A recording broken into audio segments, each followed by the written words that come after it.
ஒரு தாய் மக்கள் மாடு நடந்து முடிஞ்சு திருமாவளவன் அவர்கள் சொல்வது போல எல்லாரும் ஒன்னா இருந்து தலித்தும் பாமகவும் கிட்டத்தட்ட இணைஞ்சு ஒரு மீட்டிங் தான் ஒன்று போச்சு. அந்த மீட்டிங்ல வந்து ஒரு பெரிய டோட்டல் தமிழ்நாடு பிரஸ்ஸே மொத்தமா அவங்க உட்காந்துருந்தாங்க இந்த மீட்டிங் முடிஞ்சு வெளியே வரப்போ. அவ மீட்டிங் வெளியே வந்தோன்னா ஒருத்தர் ராமதாஸ் கேட்கறாங்க ஒரு கேள்வி, என்ன ஐயா பேசுன்னு கேட்டப்ப சொன்னாரு, ஒண்ணும் இல்லைங்க, ஏன் திருமணம் பண்ணாம இருக்கீங்கன்னு நான் கேட்டேன்.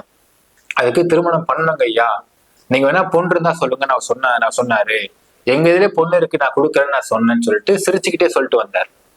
இப்படியாக பேசிவிட்டு வந்த ராமதாஸ் அவர்கள், அது மட்டும் இல்லாம அவருடைய கட்சி இன்ஃபேக்ட் பாத்தீங்கன்னா மக்களே, வன்னியர் சமூகத்து மக்கள் அவர் மேல கோபமா இருக்கிறதுக்கு இன்னும் கோபமா இருக்கிறதுக்கு ஒரு காரணம்னா, இடஒதுக்கீடுக்கு எவ்வளவோ போராடினார் வாழ்க்கையில.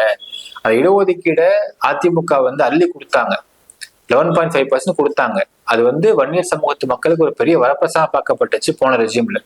ஆனா அப்படிப்பட்ட அதிமுகல இருந்து வெளியே வந்து உங்களுக்கு பிஜேபி கூட கூட்டணி வச்சிருந்தாரு இந்த வாட்டி, அந்த வச்சிருந்த 2024 அது பெரிய துரோகமாவே பாக்குறாங்க வன்னியர் சமூகத்து மக்கள். இப்படியெல்லாம் வன்னியர் சமூகத்து மக்கள் பார்க்கக்கூடிய இந்த ஒரு சூழ்நிலையில தலித் சமூகத்தை சார்ந்த ஒரு நபரை பூச்சலெல்லாம் போட்டிருக்காரு, மினிஸ்டர் போஸ்டும் கொடுத்திருக்காரு. இப்படிப்பட்ட ஒரு நபரை எதிர்த்து இவர் அரசியல் பண்றாரு அப்படிங்கிறத திருமாவளவன் அப்படி பேசியிருக்காருன்ற நீங்க பார்த்திருப்பீங்க மக்களே. இதற்கு பேர் தான் நாடக காதல். நாடக காதல் அப்படிங்கிற ஒரு ஆஸ்பெக்ட திருமாவளவன் அவர்கள் அந்த ஒரு தாய் மக்கள் மாடு நடந்து முடிஞ்சு சமாதான பேசி முடிஞ்சு அதுக்கப்புறம் அவர் முன்னெடுத்து வைக்கிறார். இப்ப இந்த மீட்டிங், இந்த ஒரு பேச்சு பார்த்திருப்பீங்க, இதை விட ஒஸ்ட் பேச்சு எந்த தலைவரும் பேசவே முடியாது.